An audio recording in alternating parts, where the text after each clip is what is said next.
Har bir inson umri davomida kamida bir marta nasiya savdo bilan ishlagan bo'lishi mumkin. Men hozir sizlarga nasiya savdo haqida, nasiya savdoning qonun qoidalari va uning afzalliklari yoki bo'lmasa ba'zi jihatlarini sanab o'taman. Savdolar o'zi ikkiga bo'linadi: naqd savdo va nasiya savdo. Naqd savdoda bilamizki, ko'pincha narxlar pastroq bo'ladi. Nasiya savdoda esa narxlar yuqoriroq bo'ladi. Bu yuqoriligi uning to'lovning kechiktirilgani evaziga bo'ladi va bu narsa shariatda joiz hisoblanadi.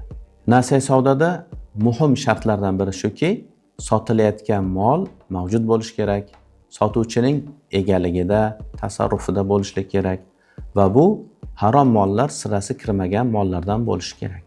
Nasiya savdoda faqatgina to'lovning kechiktirilishiga ruxsat beriladi, lekin molni kechiktirishga ruxsat berilmaydi va bu eng asosiy shartlardan biri. Agar tomonlar sotuvchi molni kechiktirishni, xaridor esa to'lovni kechiktirishni qilib kelishadigan bo'lsa, bunday savdo durust bo'lmaydi.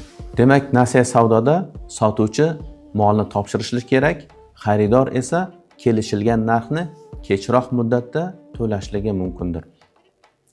Mana shu o'rinda aytishimiz kerakki, narxni kelishishda tomonlar albatta muddatni belgilab olishlari kerak va to'lov bo'lib yoki bo'lmasa qat'iy bitta yaxlit summa bilan to'lanishi kerakmi? Buni albatta oldindan kelishib olishlari kerak. Nasiya savdoda e'tibor berishimiz kerak bo'lgan yana bitta jihat bu peniyalar va moliyaviy jarimalarning shartnomaga kiritilgan yoki kiritilmaganligidir. Agar kechiktirilgan to'lovlar uchun moliyaviy jarima undirish kiritilgan bo'lsa, bunday savdo ham to'g'ri bo'lmaydi. Shuning uchun nasiya savdoda albatta peniyalarsiz va moliyaviy jarimalarsiz shartnomani imzolashga tomonlar harakat qilishlari kerak. Nasiya savdodagi eng katta afzallik bu xaridorning o'ziga kerakli bo'lgan ashyoni bugun qo'lga kiritishligi. Sotuvchi uchun esa savdoning yurishligi va mollarini do'konda, rastalarda turib qolmasligidir. Nasiya savdoning eng asosiy kamchiliklaridan biri sotuvchilar odatda xaridorni to'lov qobiliyatini yaxshi tekshirmasdan, taftish qilmasdan uni sotib olishliklaridir.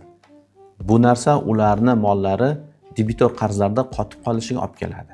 Agar siz ham yaqin orada nasiyaga savdo qilmoqchi bo'lsangiz, ushbu videodagi biz aytgan qoidalar bilan yaxshilab tanishib chiqing va o'zingizni tanishlaringizga ham yuborib qo'ying.